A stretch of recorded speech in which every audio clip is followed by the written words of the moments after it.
Hey guys, welcome to my channel. Today I'm going to show you an updated brow routine. So we're basically going to be doing these brows right here, all with powder. So it's going to be something that's still pretty structured, but a little bit softer than what I was using before. And I'm using powders because my old brow routine was using dip brow and it was a much more bold and it was a slightly overdrawn brow. This is going to be one that's going to be just powder, so it's a little bit softer. It's a different product.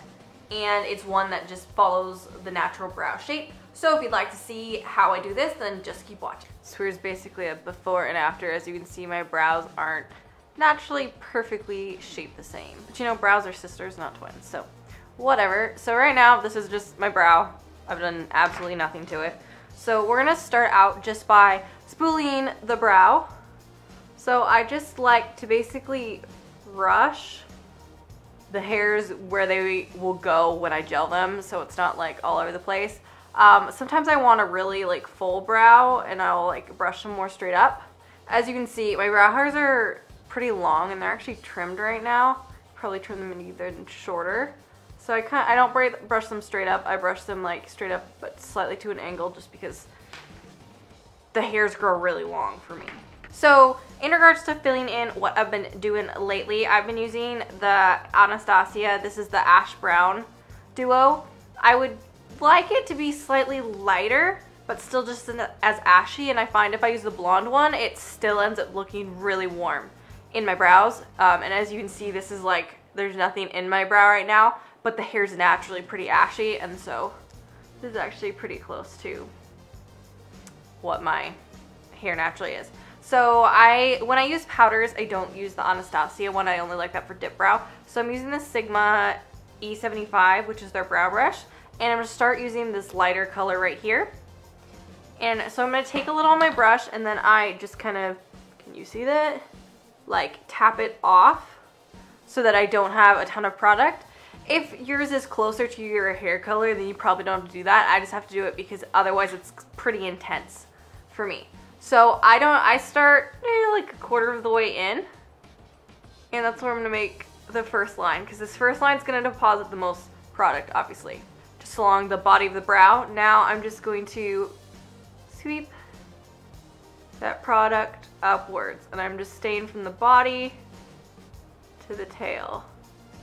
So we're just gonna stay in that area until we feel satisfied. So we're looking pretty good. It's looking pretty filled in.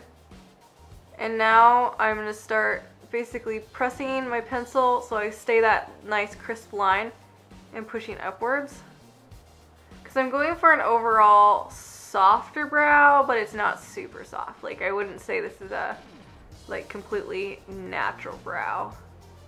So again, I haven't dipped into any more product. I'm just basically flipping upwards and slowly building up and kind of moving the product around. So as you can see, that gives me a slightly less right here. I'm not a big fan of the ombre brows. I know a lot of people like the brows that just kind of fade. For me, I'm not a fan of it on my own features, especially since my hair is dark. I was only able to do that when I had my brows bleached, and that was, we're not gonna bleach my brows again, or at least not anytime soon, and not by myself at home. So now I'm just gonna take the spoolie and basically blend the product together. So I concentrate a lot of making sure that the front of my brow isn't like crazy, but I don't want to blend like too much because this front of my brow is like naturally more sparse. And then just go through here.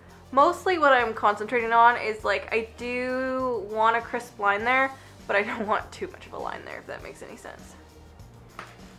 So now I'm gonna go into the slightly darker shade, and I'm doing the same tapping motion on my hand so I don't have too much product.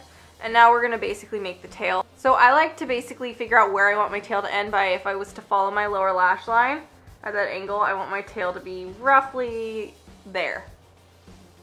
So as you can see, my hair naturally grows almost to where I want it to be, but I'm just gonna extend it just a touch. So I start right at like the edge here and I pull it down. If you can do that all in one stroke, great. I like to do basically multiple mini strokes rather than one straight shot at it because it's gonna look straighter in the end. So now I'm gonna do my second stroke just under the kind of where the body meets the tail. So those are gonna be my darkest areas. So now that I have less product on my brush, I'm basically gonna, you know, fill that in. When I get to this area, I'm gonna make it so I have the flat end of the brush where I kind of want that line. So I'm pulling downwards here, keeping that edge pretty sharp, and then just kind of blendy blend blend. I blend towards the front once I've dispersed a lot of that product. So now we've basically done all the filling in that I'm going to be doing, and then we're gonna spoolie again. Because I just don't want this.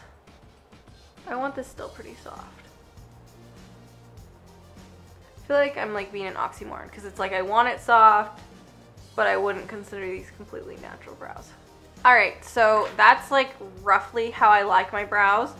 This step is optional, but I basically am going to take a brush. This is the Line Perfector by Sigma, and I'm going to use this just to kind of, when I blend my brow, I end up moving the product outside of the brow, and like I was saying, is I do still want,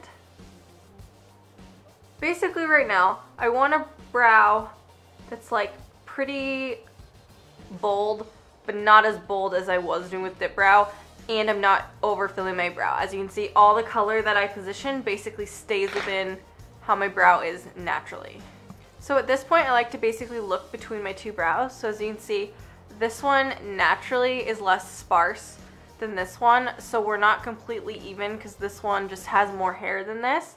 So I'm going to take in the light shadow and just kind of help this brow a little bit. So this is obviously going to depend on your preference and how much you want your brows to match. I like my brows to look pretty similar, like sisters, not cousins. So I just basically want them to be filled in roughly the same. So all I'm doing is just in this top half, basically just flicking. Like I'm not doing very much. This is the motion I'm doing. So it's like not even that hard and it's barely touching my hair. It's just over and over. So that I'm a lot more satisfied with because I don't seem like I have huge sparse areas. Right here, it's definitely still a little bit more sparse. So I guess we could try to fix that for the sake of the video. But part of that's also the hair. It's not gonna be perfect. And once I gel my brows into place, I think it's gonna be fine. So one quick brush through just so we're not gonna notice any like large strokes or anything like that. And so now my last step is basically to gel your brows in place. So I'm using the Anastasia clear brow gel, and like I said, these hairs go down and as close together as they can. A lot of people have those really sharp tails, and I can't get that super sharp tail because I don't shave off the ends, and I actually have full tails. So then I'm brushing slightly upwards and like diagonalish here. So if I want to make mine look more even, I can do more. If I want to like add more width and I was going to overfill my brows, I'd probably flick the brow gel like that. But for today, we're just going to do that. Alright, so as you can see, that's our finished brow. So that's basically all I do my brows. The only thing I added after I finished showing you guys that is I just added a satin highlight, MAC Mylar, my basically what I've used for years and years and years. I've been really liking a slightly lighter brow. It also, I think, looks better with my eyes because they do, especially this one, it hoods over quite a bit, so I don't want to add too much heaviness to my eyes. If you have any recommendations on super ashy brow powders, that'd be great. Leave those in the comments box below. If you enjoyed this video, please give it a thumbs up. Let me know what other videos you would like to see in the coming future in the down box below. Please subscribe if you'd like to see more videos by me, and I'll see you guys again soon.